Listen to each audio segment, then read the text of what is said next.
Sergio Uñac, mira la picardía que dice Uñac, es el audio número 8. Esto es lo que dice Sergio Uñac sobre las elecciones en San Juan. A ver, mira vos lo que dice. Yo lo único que sé es que Miguel Ángel Pichetto anticipó en San Juan una semana antes lo que la Corte hizo una semana después. No, yo no sospecho. Yo solamente digo lo que pasó. Miguel Ángel Pichetto vino acá una semana antes de la suspensión y dijo, la Corte, ojo, la Corte se tiene que expedir porque esta persona está inhabilitada. Bueno, una semana después. ¿Cómo habrán votado los senadores que respondían al gobernador Uñac en el año 15 cuando se amplió la Corte que lo metieron a Rosenkrantz y Rosati por la ventana? ¿Te contesto?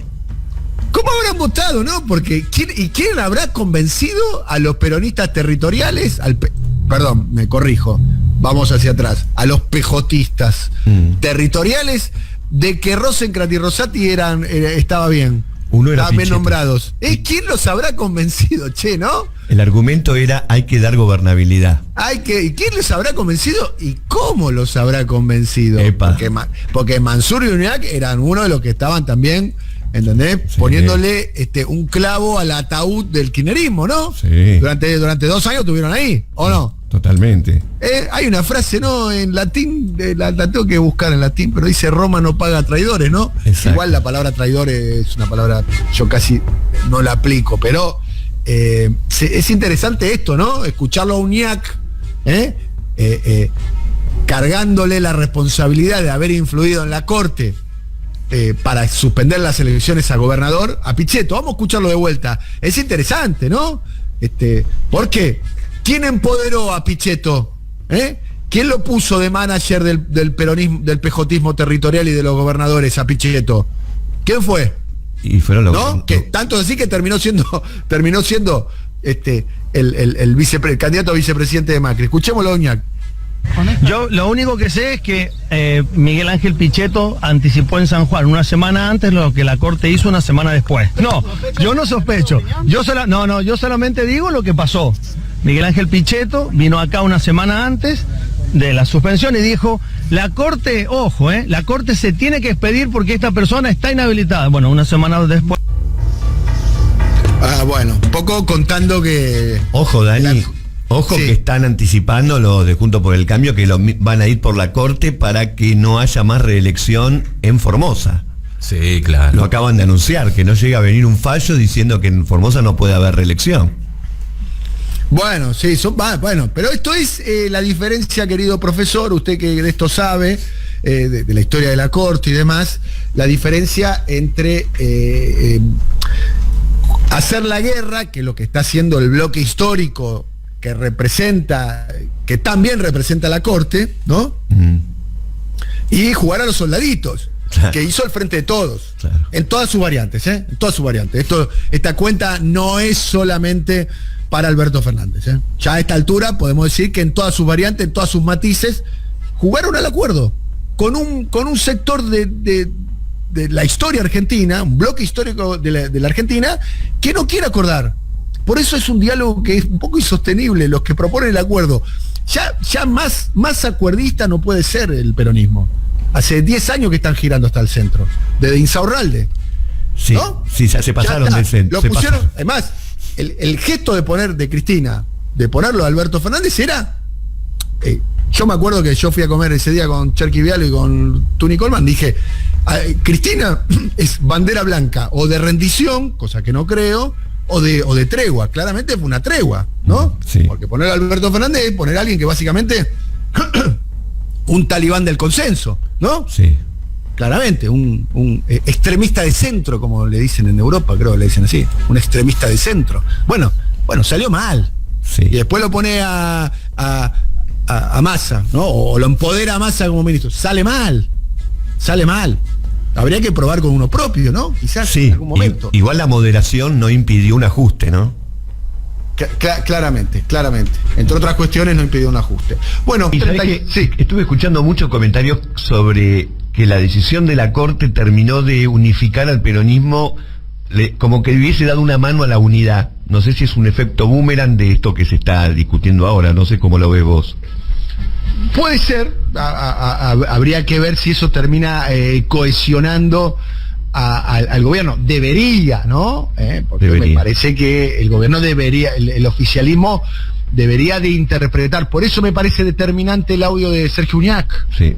Cuando Uñac le carga la operación de la suspensión de las elecciones a Miguel Pichetto, es teléfono para los tibios. Sí. Teléfono para los que juegan a los soldaditos cuando del otro lado te quieren hacer la guerra. Que es un poco lo que sucedió en el año 17. Sí. Lo que sucedió en el año 17, cuando el macrismo es revalidado en las elecciones a mitad de término y la interpretación que hace Macri es hay que meterlos a todos en cana, y van por Julio, Devido, van por Amado. En un ratito tenemos que contar las novedades de Amado, que por suerte está bien, me acaba de mandar un mensaje, le mando un mensaje a todos sus compañeros, que son ustedes, y a los oyentes. Después contamos detalles de lo que sucedió con nuestro querido amigo y compañero Amado.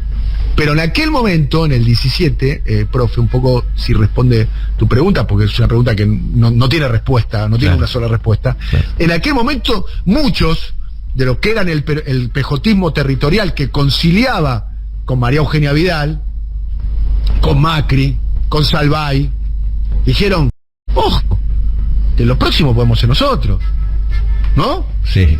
Claramente, lo próximo podemos ser nosotros. Muchos dijeron, ¿y por qué no voy a ser yo el cuando claramente, esto le pasó, lo voy a decir elípticamente, le pasó a Hugo Moyano. Hugo Moyano comía todos los martes en Olivos, y había cronistas que se ocupaban de relatar hasta el menú de lo que comían, ¿no? Sí. ¿No? Martes Orquídeas. No. Fruto de ese vínculo, la presidencia de la AFA de Claudio Chiquitapia, así que hay que agradecérselo. Claro. Me animaría a decir que es lo único bueno que salió de ese acuerdo entre Moyano y Macri, ¿no? Sí. Pero bueno, ahí está Jorge Duarte, que quizás puede contar algunos detalles si quiere o no, digamos, pero había un vínculo había un vínculo de mucho diálogo entre Macri y Moyano. Ahora, te digo más, algo que queda acá entre nosotros, que después no se lo contamos a nadie. Nadie escucha. Sí, la reforma laboral que lanzó Macri tenía una especie de visto bueno en principio del moyanismo a través de Hugo Antonio Hijo. Después finalmente se quiebra la relación entre Macri y Moyano, y los moyanos son los principales opositores a la reforma laboral, pero cuando empezaron las negociaciones un tiempo antes, los moyanos estuvieron sentados en esa mesa. Fue el punto de inflexión. Y después fueron a buscar, lo quisieron meter en cana. Después lo quisieron meter en cana, y todo indica a Hugo y a Pablo. Sí, todo indica que volverán a hacerlo en caso de ser gobierno, ¿no? Que los van a ir a buscar. Todo indica que esta vez, digamos, van a insistir, digamos. Esta vez teniendo en cuenta que el Piti. dispositivo de persecución a opositores del macrismo no solo que está intacto, sino que está revalidado, ¿no? Porque no le pasó nada, con la doctrina Santi Cafiero, que la justicia se tiene que autodepurar a sí misma, avalada por el presidente Alberto Fernández, ¿no? Y avalada por todos los que hicieron silencio mientras se publicitaba esa doctrina también, ¿no? Sí. Porque yo quiero creer que el día que le dijeron le dijeron la lista de los ministros y estaba Marcela Lozardo, alguien dijo, che, ¿te parece que la persona adecuada para llevar adelante la reforma que hay que hacer en el Poder Judicial? No, recordemos que Alberto Fernández, nosotros lo pusimos acá, decía que Rosencrantz y Rosati eran dos personas moralmente no sé qué y profesionalmente no sé cuánto, los elogió, Sí. cuando habían aceptado entrar por la ventana, ¿no? ¿Se acuerdan? Bueno, esto ya es historia, no sé si responde tu... Perfectamente, Dani, perfectamente. Bueno, acá me están tirando data casualmente sobre el acuerdo que hubo en aquel momento entre la familia Moyano y la familia Macri. Vamos a saludar a María. Compartila. Ahora te mando. Dale. Acá hay un gran interrogante, ¿no? Valentina, profesor, Jorge, oyentes. Hay varios puntos en común para empezar a analizar. Triunfo de los oficialismos, no le fue bien a los libertarios, en algunos distritos tampoco le está yendo bien a la izquierda, hay que decir, con la excepción de lo que sucedió el otro día en Jujuy, donde la izquierda sacó la mitad de los votos que sacó la elección de mitad de término en el año 91, pero casi quintuplicó los votos que había tenido en la categoría de gobernador en el año 19, pero en general la izquierda no le está tampoco yendo bien en las elecciones provinciales. Con muchos problemas para armar también, Dani, en las provincias. Ayer, por ejemplo, en Salta había como 3 o 4 candidatos representando a lo que se conoce como la izquierda tradicional. Claro, no lograron una síntesis de unidad como pareciera ser que logran con la candidatura a nivel nacional de Miriam Bregman, ¿no? Que todo indicaría que Miriam va a ser como mínimo o la candidata de la izquierda a nivel nacional o una de las candidatas de la izquierda a nivel nacional. Otro detalle a tener en cuenta es lo que sucedió en Tierra del Fuego, ¿no? Los niveles del botón blanco, ¿no? Pareciera ser que el rechazo se está manifestando por esa vía, o por el voto en blanco, o por la abstención, o por la no participación de la elección. Ese es un elemento a tener en cuenta, porque si bien no se verificó en todas las elecciones, hay que ser honesto a la hora de analizar esta información, hay que decir que hay niveles de participación. Por caso el de Neuquén, fue un nivel de participación estable, o sea, básicamente los niveles históricos. En otros lugares bajó mucho, o sea, hay un elemento de cierto síntoma de apatía frente al proceso eleccionario, que hay que decir, reitero el dato, no se manifestó en todos los procesos, pero sí se viene manifestando de una forma clara en muchos de ellos. De 1995 ganó las elecciones el peronismo. Este año cayó 14 de mayo, el domingo. ¿Qué pasará? Voy a contar esas 2 elecciones, un poco esa historia. Bueno, la elección del día de ayer, elecciones en Salta, en La Pampa, Tierra del Fuego y casi en la totalidad de las elecciones de San Juan, sí. Excepto en la categoría que fue validada la elección por la Corte Suprema de gobernador y vicegobernador, que se van a convocar para más adelante. Triunfos de propios y de aliados del gobierno.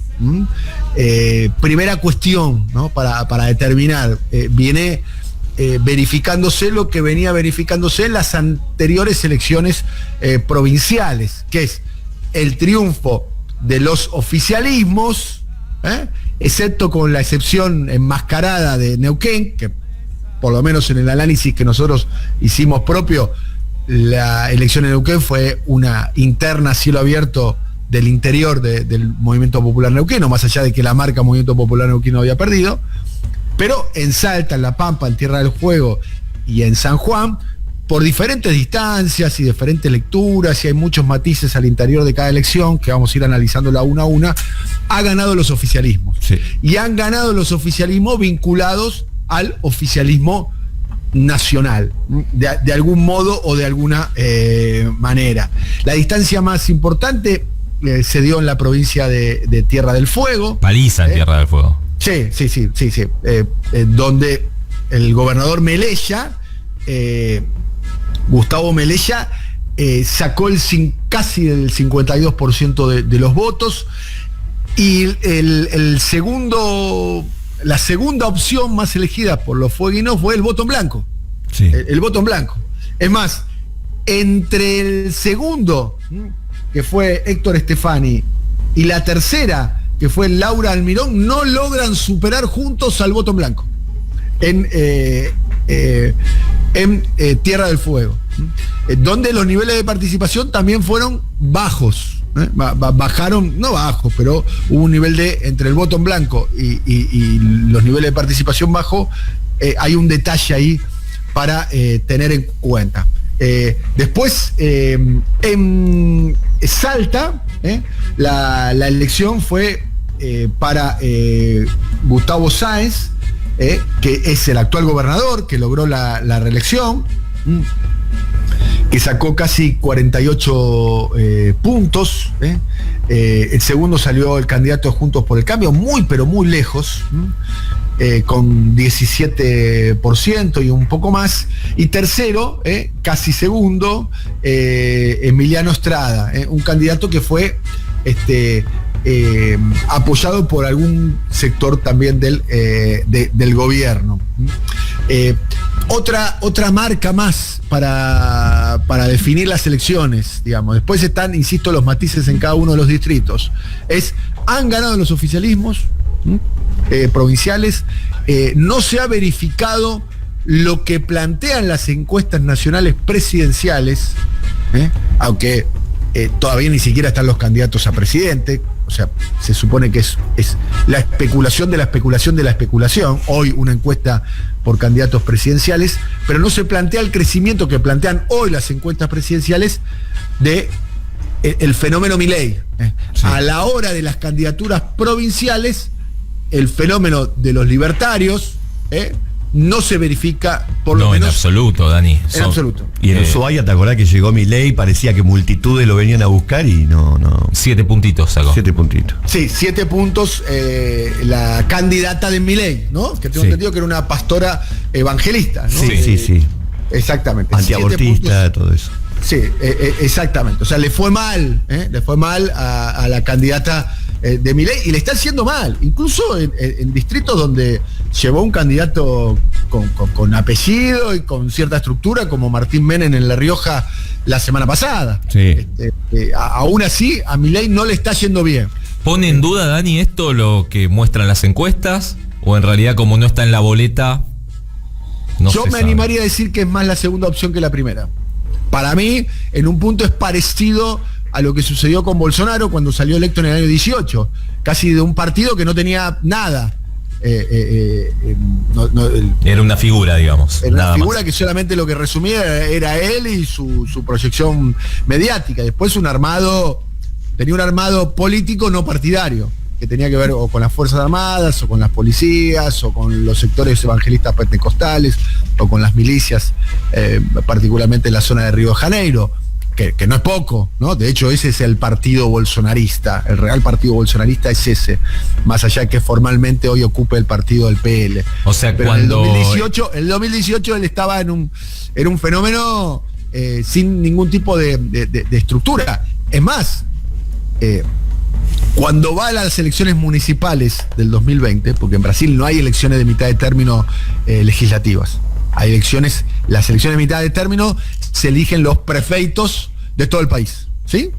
¿Se entiende? Sí, Cuando sí. va a la elección de municipales, que tendrían la lectura política que tiene para nosotros, Jorge, las elecciones de mitad de término, le va mal a Bolsonaro, porque casi no puede presentar candidatos en los distritos más importantes.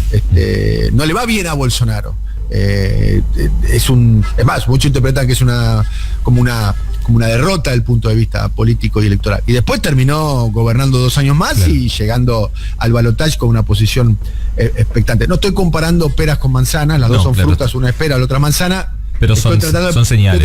Estoy tratando de poner un ejemplo frente a la pregunta tuya, que es la pregunta que se hace todo el mundo, claro, ¿no? Porque lo otro que pasó, Dani, es que estuvo el propio Milei en la Feria del Libro, y si bien llevó gente y tiene como ese núcleo duro muy importante de microclima, tampoco es que fue una multitud a acompañarlo a la Feria del Libro con la presentación. Es un fenómeno claramente de estudio de televisión por ahora, Milei, ¿no? Todas las veces que quiso trasladar lo que supuestamente generan los estudios de opinión pública al espacio público, no lo pudo hacer, ¿no? De hecho, en algún momento intentó hacer algún acto masivo en la zona sur del conurbano. Y no funcionó.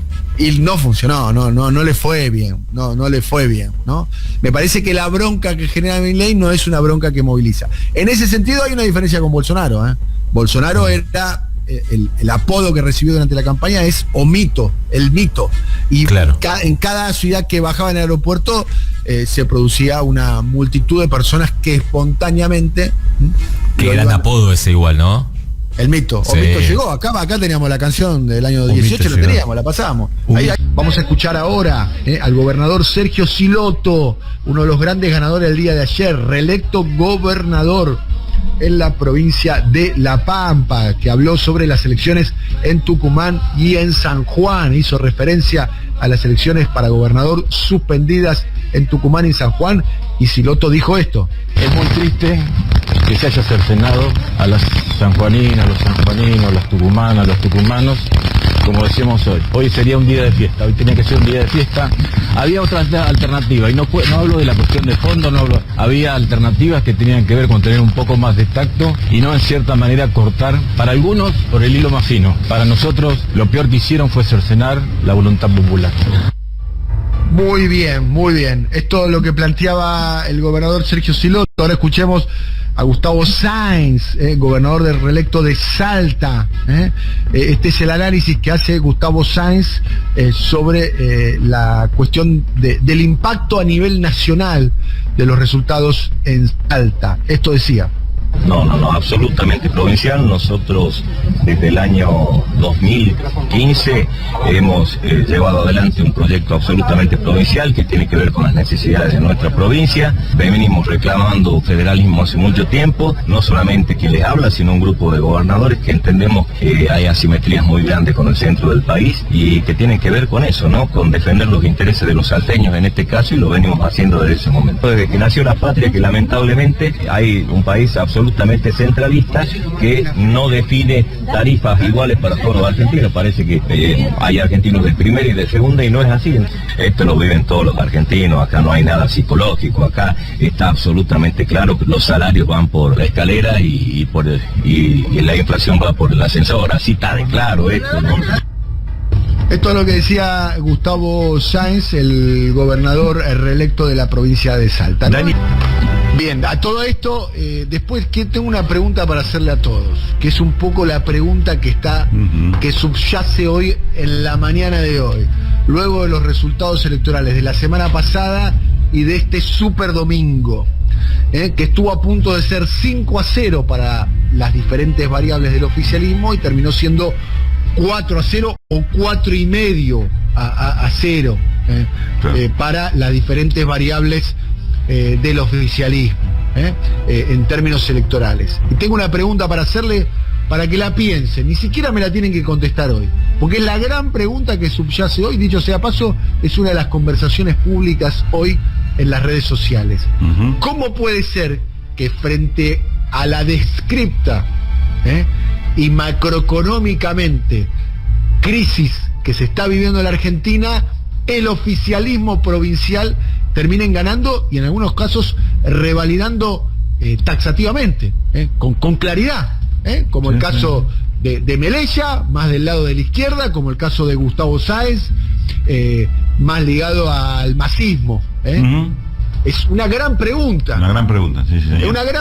Es una pregunta que yo me hago, no tengo la respuesta. No tengo la respuesta. Sí, coincido. ¿No será que estadísticamente se describe una crisis, que no digo que no exista, pero que al final no termina de verificar o de impactar en los electorales? El teorema más latón.